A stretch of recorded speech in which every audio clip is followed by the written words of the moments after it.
काही गोष्टी येत्या काळामध्ये आपल्याला कराव्या लागणार आहेत, राजकीय नाही.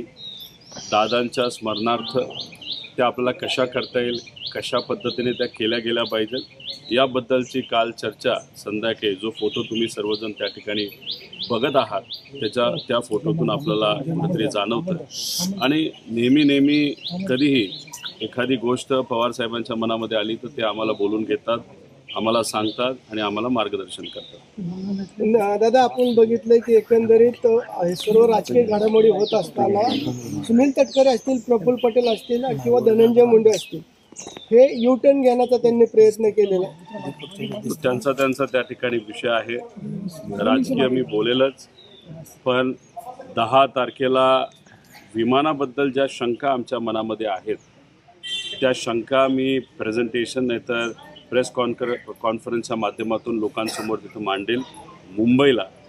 आणि 12 तारखेला विलिनीकरणाबद्दल काय घडलं, दादांची काय इच्छा होती, हे मी 12 तारखेला मुंबईला प्रेस कॉन्फरन्सच्या माध्यमातून लोकांसमोर आणेल. आणि 12 तारीख का, तर त्या दिवशी दादांची एक इच्छा होती, ती काय होती, कशी होती याबद्दल मी 12 तारखेला प्रेस कॉन्फरन्सच्या माध्यमातून विलिनीकरणाबद्दल मुंबईत नक्कीच सांगेन. दादांची इच्छा होती असताना सुनील तटकरेंकडून दादांचा फोटो फक्त वापरला गेला आहे. सुनित्रा पवार किंवा इतर कोणाचाही फोटो त्या बॅनरवरती पाहायला मिळत नाही, त्याच्यामुळे सध्या जोरदार टीका सुरू आहे. आता राजकीय मी इथं बोलणार नाही, विषय त्यांच्या पक्षाचा आहे. त्या पक्षाला कसं वागावं, काय करावं, कसे फोटो वापरावे हा त्यांचा त्या ठिकाणी विषय आहे.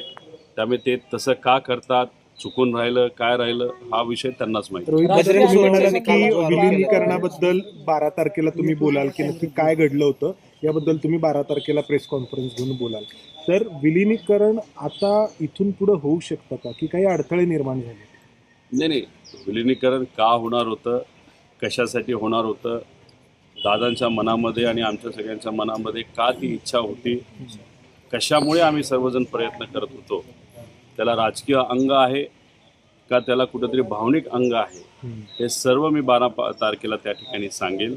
आणि त्या दिवशी सुद्धा व्यक्तिगत मी म्हणून विलिनीकरणाबद्दल काय पुढं व्हावं होईल याबद्दल नक्कीच तिथं सांगेल. आता काय अडथळे येत राष्ट्रीय अध्यक्ष होण्याबाबत काही चर्चा झाली? राष्ट्रीय अध्यक्ष कोण हो, पवार? नाही, त्या बाबतीतली कुठंही कसलीही चर्चा पवार परिवारामध्ये त्या ठिकाणी झालेली नाही. पण जेव्हा ही दुःखद घटना घडली आणि काही दिवस तर आम्हाला काही सुचत नव्हतं, आमच्या डोक्यामध्ये कुठलाही त्या ठिकाणी राजकीय विचार हा मनामध्ये त्या ठिकाणी नाही तर डोक्यामध्ये तिथं येत नव्हता. पण मनामध्ये एक मात्र होतं की अजितदादांची जागा ही कुणीही घेऊ शकत नाही. पण सुनित्रा काकींकडे बघत असताना त्या परिवाराचा एक भाग म्हणून सुनित्रा काकींमध्ये मी अजित काकांना त्या ठिकाणी बघतो. त्यामुळे तिथं त्यांना उपमुख्यमंत्री पद मिळणं व इतरही जे सर्व मिनिस्ट्रीज होत्या त्या त्यांना मिळलं पाहिजे अशी मनोमन त्या ठिकाणी इच्छा होती. आणि दादांची जी पोझिशन त्या पार्टीमध्ये होती ते म्हणजे राष्ट्रीय अध्यक्ष दादा होते, ती सुद्धा पोझिशन ही कुठेतरी सुनित्रा काकींनाच मिळाली पाहिजे अशी सुद्धा इच्छा त्या ठिकाणी माझ्या मनामध्ये आहे. राज्यसभेची वहिनींची जागा रिक्त झालेली आहे, कुठल्या जागेचं नाव त्या ठिकाणी येते, पारदादा की जयदादा? आता हे बघा, ह्याच्याबद्दल न कुठं चर्चा झाली. तसं बघितलं तो त्यांच्या पक्षाचा तो विषय आहे. त्यामुळे त्याच्याबद्दल मी इथं बोललं आणि आज बोललं हे उचित ठरणार नाही. रोहित दादा म्हणजे पार्थदादा असतील किंवा सुनेत्रा वहिनी असतील यांच्यासोबत विलिनीकरणासंदर्भात काही आपण माहिती त्यांना दिली का, किंवा त्यांनी काय माहिती घेतली का? कारण इतक्या सगळ्या गोष्टी घडल्या होत्या, पुढे गेल्या होत्या, अजितदादा आणि तुमच्यामध्ये बैठका झाल्या होत्या, 12 तारखेला काही गोष्टी करायचं ठरलं होतं. तर आत्ता या सगळ्या दरम्यान सुनेत्रा वहिनींशी आणि पार्थदादांशी काही बोलणं झालं का आपल्या याबद्दल? बघा, अजूनपर्यंत सुनित्रा काकी असतील, पार्थ असेल, जय असेल तर आम्ही असू, कुणी या दुःखातून सावरलेलो नाही. राजकीय विचार हे मनामध्ये दुर्दैवाने त्या ठिकाणी येत नाही आहेत, कारण का घटनाच इतकी दुर्दैवी त्या ठिकाणी होती.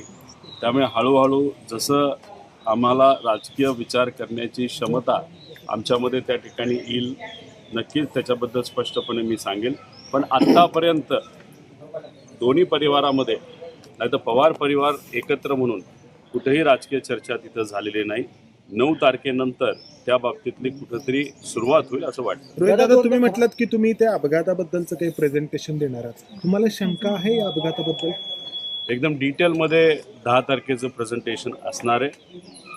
आजपर्यंत आपण जर बघितलं तर कुठल्याही व्यक्तीला विचारलं, तज्ज्ञाला विचारलं, नाहीतर ज्यांनी कधीतरी विमानाचं फ्लाईंग केलं असेल, नाहीतर फ्लाईंगबद्दल थोडीफार माहिती असेल, नाहीतर पत्रकारांशी बोलला, सगळ्यांच्या मनामध्ये शंका आहे.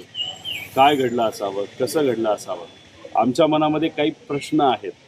ते प्रश्न त्या दिवशी म्हणजे